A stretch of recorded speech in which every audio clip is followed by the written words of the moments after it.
doesn't take a genius to know that. Life is hard. You want to live a good life, and at times it feels like that is near impossible. So what can we do about it?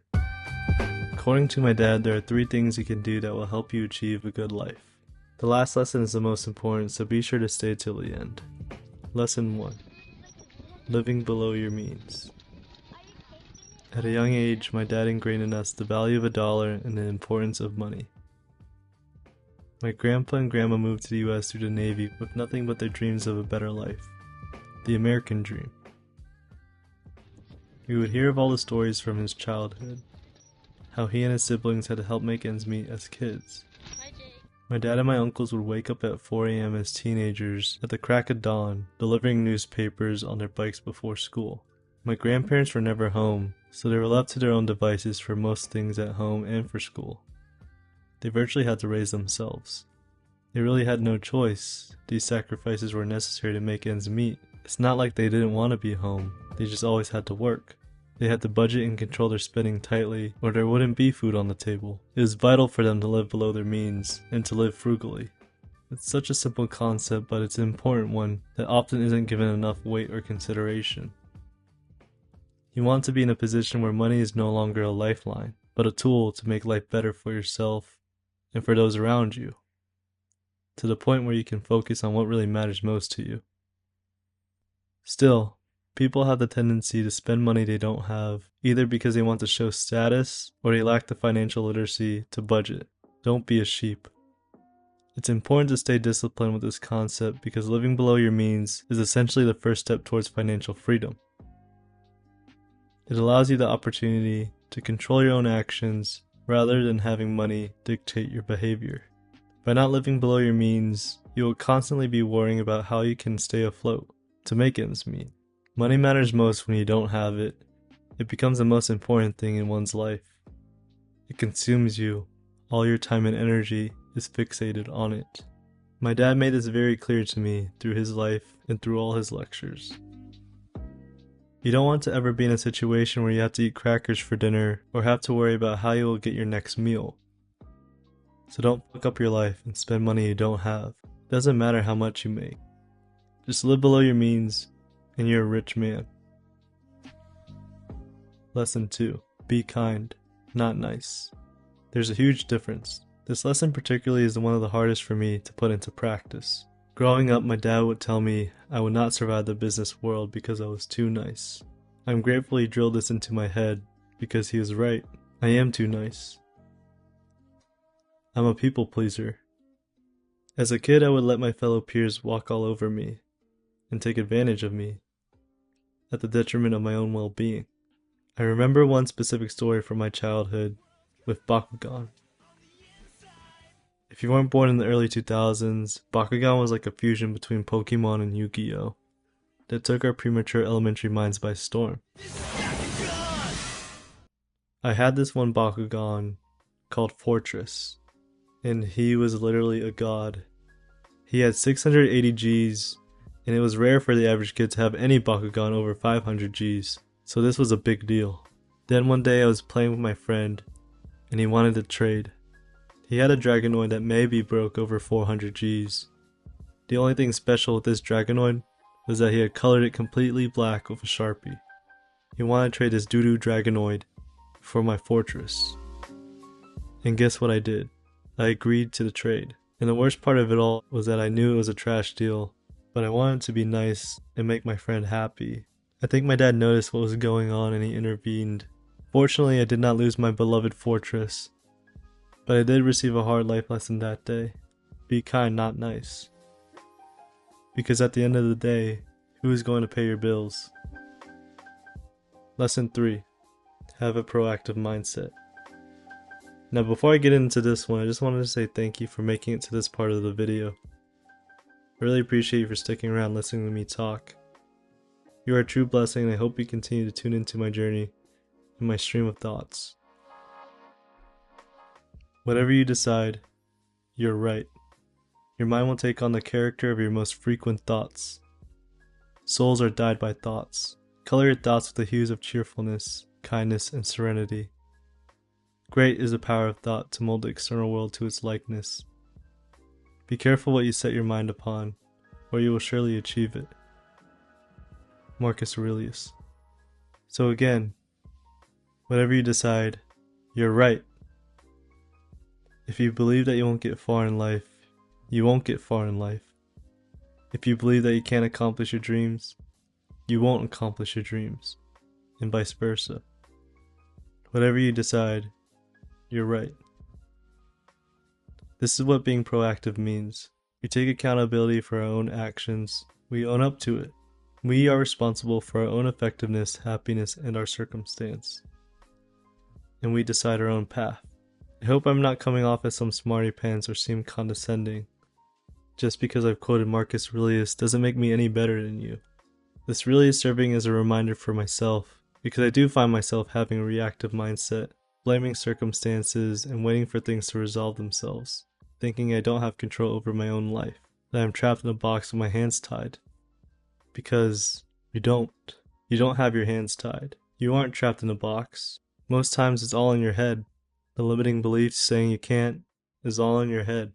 Don't make excuses for yourself. I can hear my dad echoing in my mind. Just because things haven't gone your way doesn't mean that it has to keep going that way. Control what you can't control, inch by inch.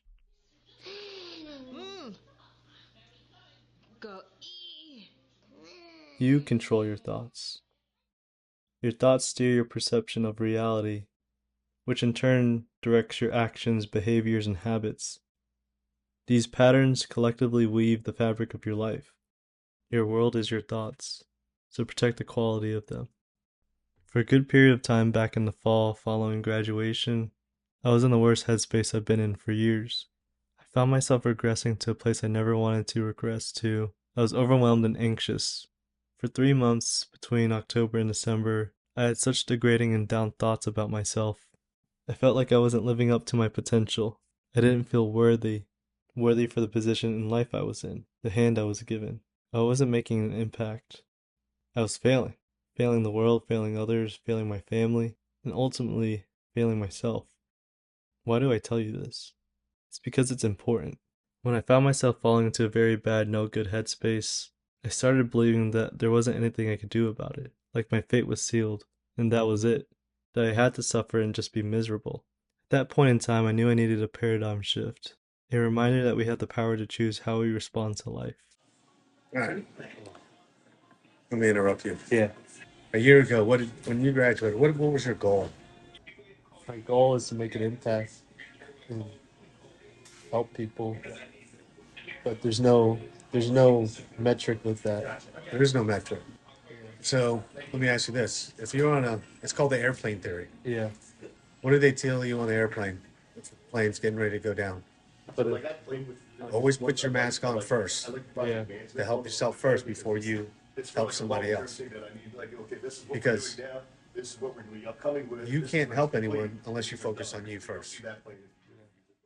And whatever content you're putting out there, whether if it's impacting other people right now, you won't know.